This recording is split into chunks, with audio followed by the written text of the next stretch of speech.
या बिन बेड खावाले मी बेड बनाय राहीन बरं का. मग सासूबाई दिसले भूक लागेले ना म्हणून बरं का. मी आता काय विचार करा माय म्हणतं आपण मग सासूबाई असले ना म्हणतं मस्त बेड खावडूत म्हणतं भूक लागेले तर त्या लगेच मला कसा लेक्चर दि राहीन त्यात म्हणे मन मोठीला सांगतो म्हणे भूक लागेले लगे बुक्कड पेंडी करते म्हणे डिंडरा काढते म्हणे असं तसं बरं का. मग आता मी चांगला विचार करा म्हातारा माणूस ना तोडले चव येई बुवा मना दोष आहे का. आणि तुम्ही मोठी इथली सुगरी नाही परत देणार रोज काय जाय तुम्ही सांगू का.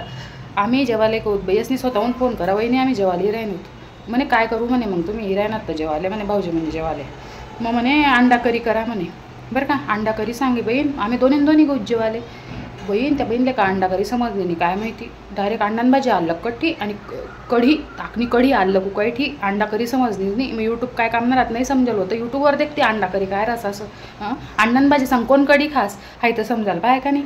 मैंने खाना पकाना सीखा ही नहीं है घरून मग सासूबाई म्हणे काय हो बहीण म्हणे कसं व्हायला होतं स्वयंपाक असं तसं मला विचार राहतात बरं का मुद्दाम.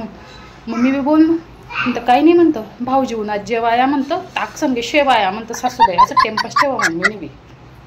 मग असा दांगडो कर ना तुम्हाला काय सांगू सुग्रीन म्हणे.